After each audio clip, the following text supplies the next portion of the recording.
ప్రాచీన భారతదేశ చరిత్ర ప్రియులకు, సంస్కృతి ప్రియులకు విజ్ఞప్తి. ప్రాచీన భారతదేశ చరిత్ర సుమారు 10,000 సంవత్సరాల నుంచి ఉంది అనడానికి ఆధారాలు చాలా దొరికాయి. ఇంతకుముందు 143 ఆధారాలు చెప్పడం జరిగింది. చెప్పిన తరువాత భారతదేశ సంస్కృతిలో అతి ప్రాచీన విషయాలు ఉన్నాయి, అతి ప్రాచీన మానవునికి సంబంధించిన విషయాలు ఉన్నాయి అనడం కోసం కృతయుగంలో ఉండేటువంటి మానవులకు సంబంధించిన అంశం చెప్పాను.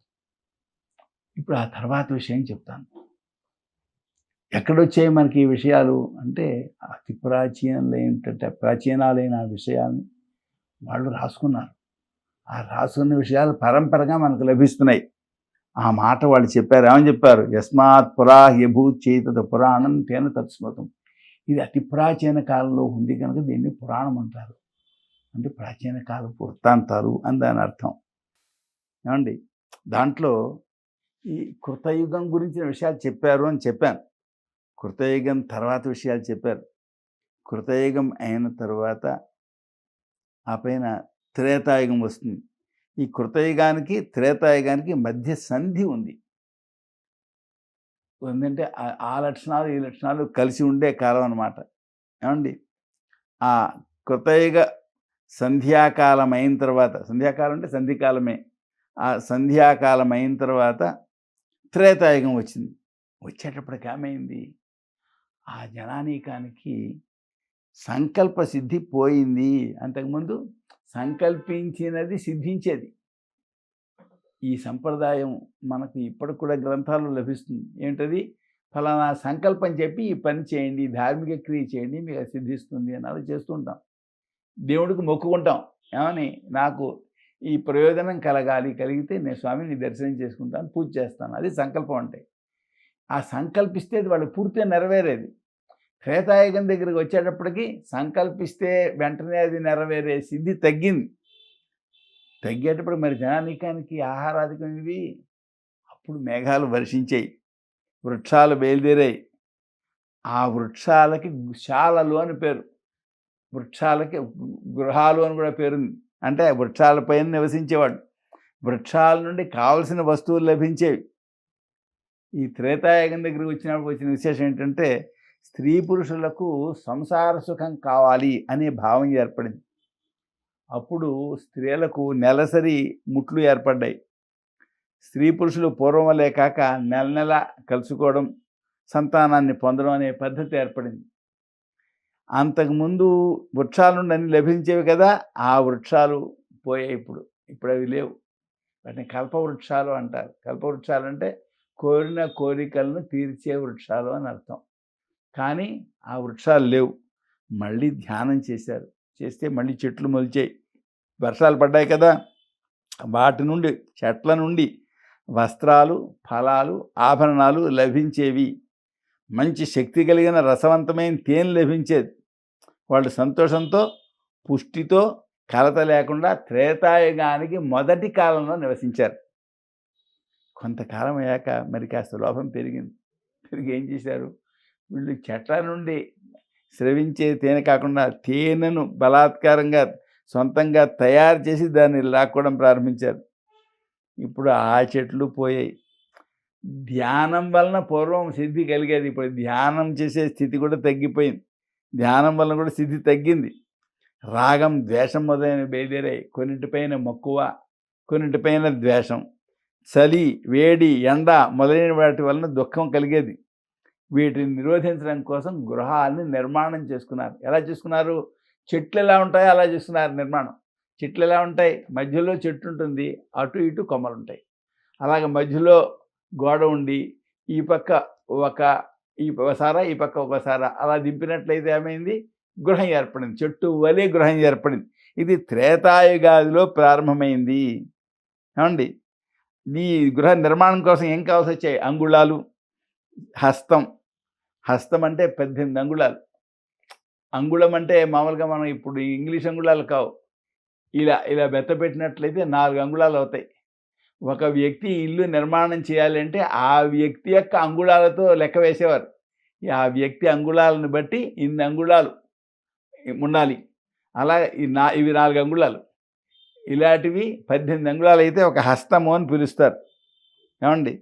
అలాగే ఇంకా కిష్కువు, ధనుస్సు, ప్రాదేశం, వితస్తి, రత్ని, గవ్యూతి, యోజనం, ఈ కొలతలు వచ్చాయి. ఈ కొలతలు ఇదంతా ఎప్పుడు వచ్చాయి? త్రేతాయుగానికి ప్రారంభంలో వచ్చాయి. ఏమండి? అంతేక వీటితో ఏం చేసేవాడు? దుర్గాలు, పురాలు, నగరాలు నిర్మించారు. వాటికి లక్షణాలను ఏర్పరచుకున్నారు. ఇప్పుడు ఈ రకమైన కొలతలకి సంబంధించిన లెక్కలు మనకి ఎక్కడుంటాయి? సులభ సూత్రాల్లో ఉంటాయి. సులభ సూత్రాల్లో లెక్కలు ఉంటాయి. ఆ సులభ సూత్రాల్లో ఉండే లెక్కలను బట్టి యజ్ఞ వేదికలు నిర్మాణం చేసుకుంటారు. అంతేకాదు మార్గాలు, గ్రామానికి మార్గం, పట్టణంలో రాజపథం, సీమా మార్గం, సంచారం, రథ్య, ఉపరథ్య అంటే రథానికి వెళ్ళడానికి తగిన బాట రథ్య. రథం వెళ్ళడానికి వెళ్ళే బాటలో మానవులు విడిగా నడవడానికి వెళ్ళే దారులు ఉపరథ్యలు. ఈ బాటలు, రకరకాల బాటలు కూడా అప్పుడు ఏర్పడ్డాయి. ఏమండి? ఈ చెట్ల శాఖలు అటు ఇటు పరుచుకున్నట్టే శాలలు నిర్మాణం చేసేవారు. బుద్ధ్యా అన్విష్య యథా న్యాయం వృక్షశాఖ గతా యథా కృతాశ్చ తైశాఖా తస్మాచ్చాలా స్తుతాస్తు స్మృతా. వాళ్ళు బుద్ధితో ఆలోచించి చెట్ల శాఖలు అటు ఇటు ఎలా పరుచుకున్నట్టుగా ఉంటాయో ఆ విధంగా శాలలను నిర్మాణం చేశారు. శాఖల బలే శాలలు నిర్మాణం చేశారు. అందుకోసం వాటికి శాలలు అని పేరు పెట్టుకున్నారు. చూసారా? ఇప్పుడు చూడండి, ఆ ఇంటికి శాలలోని పేరు రావడానికి కారణం అన్నమాట. ఏవం ప్రసిద్ధ శాఖాభ్య శాలాశ్చైవ గృహాణి చ తస్మాత్ తాశ్చ స్మృతాశాలా శాలాత్వం తాసు తత్స్మృతం. ఈ విధంగా ప్రసిద్ధమైన శాఖల వలన శాలలు అనే గృహాలని నిర్మాణం చేసుకున్నారు కనుక వాటికి శాల అనే పేరు వచ్చింది. ఏమండి? ప్రాసాదాలు కూడా నిర్మాణం చేశారు. ప్రసీదంతి యతస్తేషు తత ప్రసాద సంజ్ఞిత. ఈ శాలల్లో కంటే ప్రాసాదాల్లో ఉంటే చాలా మనసు ప్రసన్నంగా ఉంటుంది. అందుకోసం వాటికి ప్రాసాదములు అని పెట్టారు. దాంట్లో ఉండేటువంటి వాళ్ళు ప్రసన్నంగా ఉంటారు అనే భావంతో. ఏమండి? కొన్నాళ్ళు అయ్యాక తేనె పోయింది, కల్పవృక్షాలు పోయాయి. సరే, వర్షాలు వచ్చాయి. వర్షపు నీటి వలన పుష్పాలు, మూలాలు, ఫలాలు, ఓషధులు ఇవన్నీ బయలుదేరాయి. దున్నకుండా, విత్తకుండా గ్రామాల్లోనూ అడవుల్లోనూ 14 రకాల ఓషధులు జనిస్తే తర్వాత గ్రామాల సమీప ప్రాంతాల్లో వీళ్ళు దున్ని విత్తి మొక్కలు తయారు చేసుకున్నారు. మొదట దున్నకుండా విత్తకుండా వాళ్లకు గ్రామాల సమీపంలోనూ వచ్చాయి, తర్వాత అడవుల్లోనూ పుట్టాయి. ఋతువులలో బయలుదేరే పుష్పాలు, ఫలాలు, వృక్షాలు, గుల్మాలు ఇవన్నీ బయలుదేరాయి. ఒక్కొక్క ఋతువులో కొన్ని రకాల పుష్పాలు, ఫలాలు బయలుదేరుతూ ఉంటాయి. వారికి రాగం, లోభం పెరిగాయి. చాలా ఇబ్బందులకు, చాలా నష్టాలకు, చాలా దుర్మార్గాలకు, కలతలకు, కాలుష్యాలకు మూలం రాగం, లోభం. రాగలోభాల వల్లనే కామం, లోభం. కామం వలన రావణుడు నశించాడు, లోభం వలన దుర్యోధనుడు నశించాడు. వీళ్ళందరూ పెద్ద మహాసామ్రాజ్యాన్ని పాలించిన వాళ్ళే. నదులకు సమీపంలో ఉండే పొలాలను, పర్వతాలను సేకరించి అక్కడి పైన పంటలు పండించడానికి పూనుకున్నారు. పూర్వం సంకల్ప సిద్ధులు, ఇప్పుడు ఆ సంకల్ప సిద్ధి లేదు. వీళ్ళు కర్మకాండ ప్రారంభించేశారు. కర్మలు ఆచరించేవాళ్ళు, దుఃఖాన్ని పొందుతూ ఉండేవారు. అప్పుడే ఈ బ్రాహ్మణులు, క్షత్రియులు, వైశ్యులు, శూద్రులు అనేటువంటి వర్ణ విభాగం ఉంది. ఏమండి? అంతకుముందు ఉండే వసతులు నశించాయి కనుక సృష్టికర్తను ప్రార్థించారు. వృత్తి కోసం, జీవన వృత్తి కావాలి అని ప్రార్థించారు. ఆయన అనుగ్రహం వలన వీళ్ళకు మళ్ళీ గ్రామ్య వసతులు పుట్టాయి. గ్రామాల సమీపంలో వీళ్ళు ఏర్పరచుకునే గింజలు పుట్టాయన్నమాట. ఏం పుట్టేవి? గింజలు పుట్టడంతో నశించే ఓషధులు ఉన్నాయి. వ్రీహులు అంటే మనకి ధాన్యం, వరి ధాన్యం అన్నమాట.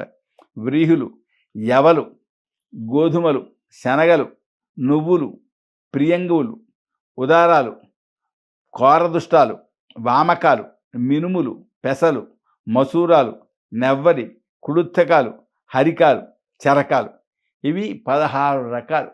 ఇందులో నెవ్వరి ధాన్యం అంటే తపోవనాల సమీపంలో ఉండేటువంటి ధాన్యం, వాటి నెవ్వరి ధాన్యం అంటారు. అంటే గ్రామాలకు పక్కన తపోవనాలు ఉండేవి. ముసలివాళ్ళు ఇప్పుడు వృద్ధాశ్రమాల్లో ఉంటున్నారు. వృద్ధాశ్రమాలు కాకుండా తపోవనాలు ఉండేవాడు. ఆ తపోవనాల్లో తపస్సు చేసుకుంటూ ఉండేవాళ్ళు అనమాట. అక్కడ బయలుదేరే ధాన్యాన్ని ఎవరి ధాన్యం అంటారు. ఇవన్నీ గ్రామ్య ఔషధాలు 14. ఇవి కాక అడవుల్లో కూడా ఔషధాలు ఉండేవి, ఓషధులు. అంటే అక్కడ కూడా ధాన్యాలు ఉండేవి. ఏమిటవి? శ్యామాకాలు, నెవ్వరి, జర్తిలాలు, గవేదుకాలు, కురువిందాలు, వేణుయవలు. వేణుయవలు అంటే వెదురు బొంగ లోపల కొన్ని రకాల ధాన్యాలు దొరికే వాళ్ళకి. వాటిని కూడా తినేవారు.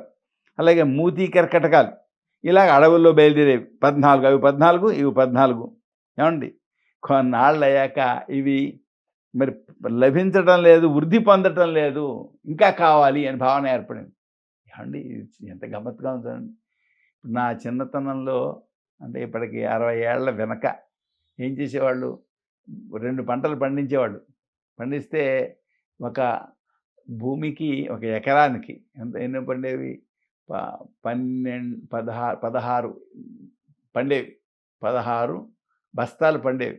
పండితే 12 బస్తాలు ఆ పొలం యజమానికి ఇచ్చి 4 బస్తాలు ఎవరైతే కౌలుకు తీసుకున్నారో వాళ్ళు తీసుకునేవాళ్ళు. అలాగా మా గురువుగారు, నాకు వేదం చెప్పిన గురువుగారు, ఆయన వ్యవసాయం చేసేవారు. ఇతరుల దగ్గర పొలం తీసుకుని కౌలుకి ఈయన వ్యవసాయం చేసేవారు.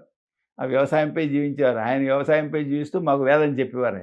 పొలాన్ని తీసుకెళ్ళి అక్కడ చెప్తుండేవారు. వారి పేరు మహానుభావులు బ్రహ్మశ్రీ వేదమూర్తులైన గుళ్ళపల్లి సీతారామమోహన్ గారు అంటారు. ఆయన ఇరగవరంలో ఉండేవారు. ఆయన ఎక్కడికి వెళ్ళేవారు కాదు. ఎవరి దగ్గరికి వెళ్ళి సంభావనలు అవి తీసుకోవడం కోసం వెళ్ళేవారు కాదు. ఆయన అక్కడే ఉండి ఇతరుల దగ్గర పొలం తీసుకుని వ్యవసాయం చేసుకుంటూ ఆయన వేదం చెబుతూ ఉండేవారు అన్నమాట. ఏమండి ఎంత శ్రమ పడేవారు. పొలానికి వెళ్ళేవారు. కొన్నాళ్ళు నడిచి వెళ్ళేవారు, తర్వాత కొన్నాళ్ళు సైకిల్ మీద వెళ్ళేవారు. మేము కూడా పొలానికి వెళ్ళేవాళ్ళం. అయితే ఇక్కడ చెప్పదగిన అంశం ఏంటంటే, ఏమండి అప్పుడు పండేటువంటి ఆ 16 బస్తాలు చాలవని ఆ తర్వాత ఎరువులు వేయడం ప్రారంభించారు. కృతకమైనటువంటి ఎరువులు వేయడం ప్రారంభించి ఎక్కువ ధాన్యం వచ్చేలాగా పంటలు పండించారు. అదే వ్యవసాయానికి సంబంధించిన విప్లవము అంటారు. అప్పుడు ఈ ఎడ్లతోటి దున్ని వ్యవసాయం చేసేవారు. ఆ తర్వాత ఈ ట్రాక్టర్లు వచ్చి వీటితో వ్యవసాయం పని తొందరగా అవడం కోసం మనుషులకి కూలి లేకుండా తగ్గిపోయింది అన్నమాట. కూలి ఖర్చు తగ్గుతుందన్నమాట. చూసారా? మనుషులకి తిండి లభించడం కంటే మనిషికి లాభం రావడం ఎక్కువ ధోరణి మారింది. క్రమక్రమంగా బుద్ధిలో మార్పు వస్తుంది.